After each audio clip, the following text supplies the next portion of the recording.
The National Guard is on standby in Chicago. Businesses in the city have boarded up their windows as if a Category 5 hurricane is about to make landfall. Massive fences have gone up in residents' front yards on the west side as the police brace for riots.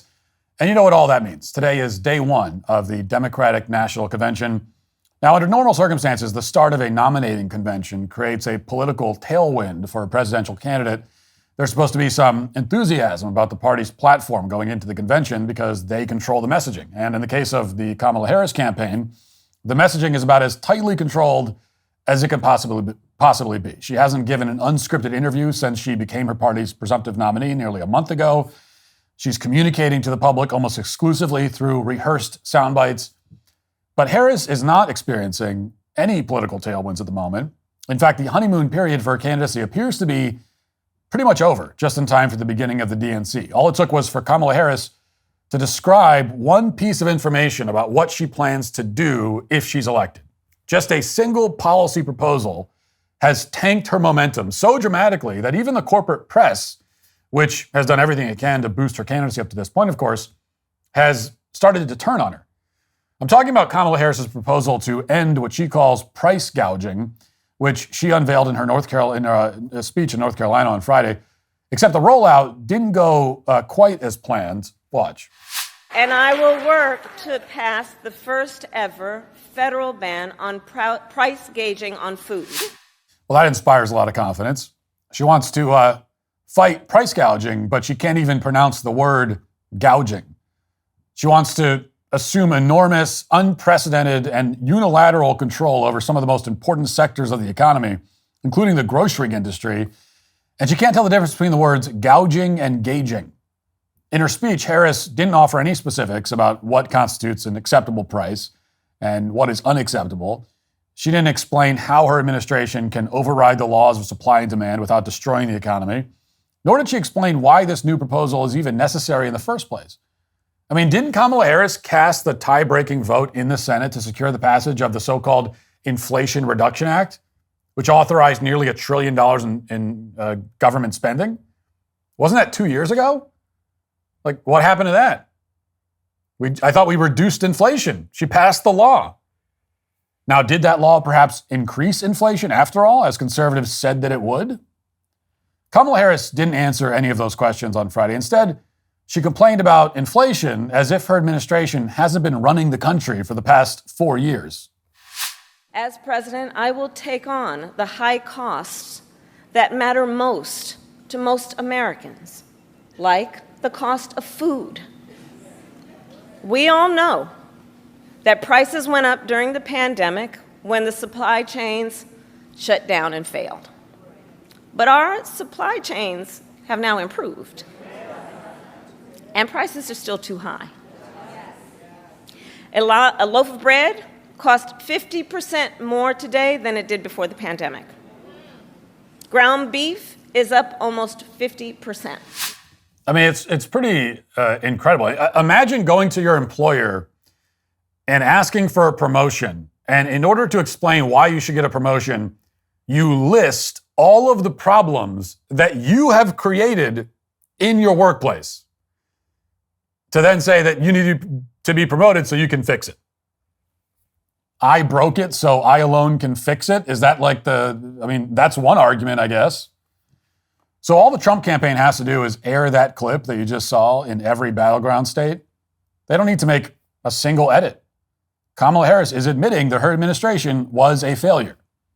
And now she wants even more power to control the economy. She knows she can't call for more legislation because that already failed. She can't call for reducing government spending and money printing because her constituents demand free stuff, free student loans, free healthcare, subsidized rent, subsidized home purchases, and so on. So she's reduced to demanding price controls, which have failed in every country that they've been attempted, including this one. Even by the standards of the left-wing corporate media, this is all like a bit too much. They can tolerate a candidate who doesn't give interviews, who bails out violent rioters, who wants to abolish ICE and get rid of private healthcare. All of that is fine with them. But Soviet-style price controls are so obviously destructive that even the most partisan Democrat-aligned outlets can't tolerate it. It's also pretty on the nose since Harris's running mate, Tim Walsh, is an open admirer of Mao's who's taken dozens of trips to China, which is, by the way, speaking of weird, like, do you know any normal person who's gone to China dozens of times? Also, allegedly, this is a guy that doesn't even own anything. He has no property that he owns. He has no net worth. He's like basically broke, and yet he's taking dozens of trips to China, whatever. It looks a lot like Democrats now want to import Chinese-style communism, which crossed a line even for CNN. Watch. You know, it's very hard to pin down what this would actually mean. If you look at the legislation that, as I mentioned, is already in the Senate, led by Senate Warren and Senator Bob Casey and a slew of others, the particular way that this is written, which is likely to be the template for any proposal that Harris would eventually embrace, is especially bad in that it just bans excessive prices, grossly excessive profit margins, and says that the Federal Trade Commission can use any metric it deems appropriate to decide what that would mean. Which basically says, like, it's not going to be markets, it's not going to be supply and demand that's determining how much your grocery store charges you for milk or for eggs. It's going to be some bureaucrat in D.C. But it also would be very bad for markets. We've seen this kind of thing tried in lots of other countries before: Venezuela, Argentina, the Soviet Union, et cetera. It leads to shortages. It leads to black markets. Plenty of uncertainty. And beyond that, the specific way this bill is written might actually increase prices. Yeah, we can't have the grossly excessive profit margins. How do you draw the line there? Like, what counts as a grossly excessive profit margin? Well, the ones that are gross. The gross ones. How do you know if they're gross? Well, because they're gross. If it's a profit margin that makes you go, ew, gross, then that's a grossly excessive one. That's the measure the government's going to use for this. Now, the CNN analyst in that clip, Catherine Rampell, also wrote a column for the Washington Post with this headline, quote, "When your opponent calls you communist, maybe don't propose price controls." The op-ed continues, "It's hard to exaggerate how bad Kamala Harris's price gouging proposal is. It is, in all but name, a sweeping set of government-enforced price controls across every industry, not only food. Supply and demand would no longer determine prices or profit levels. Far-off Washington bureaucrats would. At best, this would lead to shortages, black markets, and hoarding." Yes, at best. That's the best-case scenario. It's bad enough for Kamala Harris that an op-ed like this would be published in the Washington Post, but it gets worse because the paper's editorial board came out the next day and endorsed the same op-ed, quote, "The Times demand serious economic ideas. Harris's supplies gimmicks." That's the editorial board's headline. And they went on to point out that the grocery industry is a notoriously low-margin business with profit margins typically hovering around 2%. The paper added, quote, "Whether the Harris proposal wins over voters remains to be seen, but if sound economic analysis still matters, it won't." Now, if you're cynical or just observant, you might point out that Jeff Bezos, who owns the Washington Post, also owns Whole Foods. So, of course, he wouldn't want price controls on groceries. But pretty much everywhere you looked in left-wing media, you saw basically the same headline. Newsweek, for example, ran this article, quote, "Kamala Harris's grocery price gouging plan is riddled with problems, experts say." CNN, meanwhile, push alerted this story to the millions of people who read its website, quote, "Harris's plan to stop price gouging could create more problems than it solves." Various CNN guests also criticized Harris's plan to give new homebuyers $25,000 because the plan will obviously just cause the prices of homes to increase for everybody. That's all that will happen. Watch. Look, when it comes to the $25K, I mean, you just added $25,000 into every price onto every home price in the country. Because if you're giving that away essentially for free, people will add it into the price. Now, one way to read all of this coverage is that the corporate press is trying to help the Kamala Harris campaign. They know the campaign is making a huge and potentially fatal unforced error, and they're trying to push them into moderating the message. On the Sunday shows, there were some signs that the message maybe was received. Andy Bashir, a Harris campaign surrogate, suggested that Kamala Harris just wants to break up monopolies, even though we already have laws against that. But on the other hand, there are many more signs that Democrats genuinely aren't concerned with appearing moderate anymore. They simply can't help themselves. Like normally the plan for Democrats has been to appear normal during the election year and then enact their actual agenda once they're in office. But we're kind of skipping that step this year and heading directly into complete unhinged insanity. The Venezuelan-style price controls are just one component of that. Here's another one. Planned Parenthood has announced that it'll be posted just blocks outside the convention center in Chicago in an RV, giving out free abortions and free vasectomies. And there was so much demand for the vasectomies that a waiting list began almost immediately. The abortions are available Monday and Tuesday, and the vasectomies are only available on Monday. That's the way that they're breaking this down.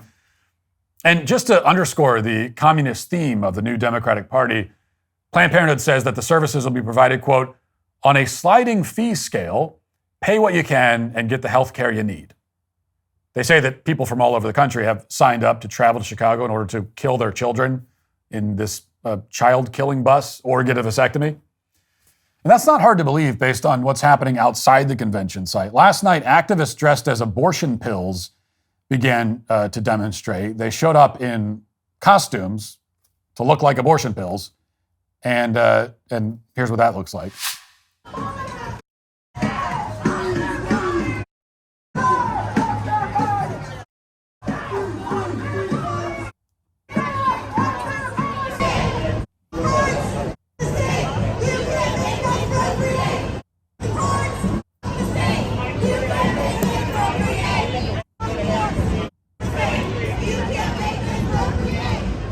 Okay. And I don't even know if we can get the screenshot up, but I'm pretty sure that right in front of these women dressed as abortion pills, there's a big sign that says Trump and JD Vance are weird. So just the irony irony is dead, basically. You've got a march, you got rainbow flags, people dressed as abortion pills, and Trump and JD Vance are weird. They're also saying, F the courts, F the state, you can't make us procreate, is what they're chanting. Now, as I'm constantly needing to remind these people, you should understand that nobody is trying to force you to procreate. No one would want to force that. Even if we could force you to procreate, we wouldn't. The issue is that once you have conceived a child, procreation has already occurred. So it's too late at that point to not procreate. You already have. The question is whether it's okay to murder your own offspring because you're sad about the fact that you procreated. And the answer is no, it's not okay. That's our point. But these activists, like so many activists on the left, refuse to be told no. They can't accept it. They want you to know that nothing is more important to them than the ability to kill their own children, not the judicial system or even the country itself, hence the chant. Now, 20 years ago, Democratic Party leaders would have disavowed this kind of language. They tell you that abortion should be safe, legal, and rare, is what they used to say, because that's the slogan that tested well in focus groups at the time. They'd balk at the idea of an abortion bus at their convention. But this year, Democrats are going to nominate Kamala Harris and Tim Walsh, who bragged that he's to the left of Nancy Pelosi on abortion. Watch. And my record is so pro-choice, Nancy Pelosi asked me if I should tone it down. I stand with Planned Parenthood, and we won. So Tim Walsh stands with Planned Parenthood so much that Nancy Pelosi told him to tone it down. Now, what does that look like in practice? Well, we're seeing it right now in D.C., or at the DNC, and in D.C. We've also seen it from how Walsh has governed Minnesota. Quoting from the National Review, quote, data from the Minnesota Department of Health indicated that since Governor Walsh was inaugurated in 2019, 8 babies survived abortion attempts in Minnesota. On 5 occasions, no measures were taken to preserve life. On 3 occasions, only comfort care was provided. Tragically, all of these babies died. Instead of strengthening protections for these children, SF 2995, a bill Walsh signed last year, repealed the Born Alive Infant Protection Act, which was intended to provide legal protection for infants who survived abortion. So just to reiterate, these are infant children delivered, born outside the womb, who are either killed or left to die, and leaving them to die is the same thing as killing them. Now, these kinds of positions used to be disqualifying, even for Democrats. They're not disqualifying anymore, which is why you're seeing abortion buses showing up at the DNC. It's why you're seeing activists call for the destruction of the United States because they want to kill their children. It's also why a group called Americans for Contraception will erect an 18-foot inflatable IUD called Frida Womb outside the convention, which you can see right here. And this will be the unofficial mascot of the DNC. I mean, they're literally making an idol out of birth control. It is the modern Democrat version of the golden calf right outside the convention hall. It's possible these activist groups are sending abortion/sterilization buses and IUD monuments to the convention because they think most voters are on their side. You know, we're always told that abortion and reproductive rights, quote unquote, euphemism there, are a liability for Republicans. Supposedly these issues are an electoral slam dunk for Democrats, especially after the Dobbs decision. But the reality is that most Americans still think that it's freakish and bizarre to worship birth control like some kind of pagan deity. And very few Americans think that abortion should be given away like popsicles out of an ice cream truck. Most people also don't think that every single meeting needs to be segregated by race, but the DNC will begin with the following events at 9 a.m. You can see the list there. The Black Caucus meeting, the Hispanic Caucus meeting, the AAPI Caucus meeting, the Native American Caucus meeting, and the Ethnic Council meeting. There's no white meeting there, needless to say. Democrats are radically deranged on all of these issues. They can barely hide it most of the time. When a bunch of them gather together, there's no hiding it. Somebody's bound to show up with a baby-killing van and a giant IUD monument, or dressed up as an abortion pill or something similar. For several years now, Democrats have cultivated a party of activists who are both unhinged and entitled, who expect to be coddled even as their demands become more detached from reality. And this week, as the Democratic National Convention begins in a boarded-up Chicago, the entire country will be able to see that. And if it wasn't dead in the water already, the honeymoon for Kamala Harris's candidacy will officially be over. Hey, YouTube, thanks for listening to the show. If you'd like access to my full show with no ads, you should go to dailywire.com and use promo code Walsh to get 2 months free on all annual plans. See you there.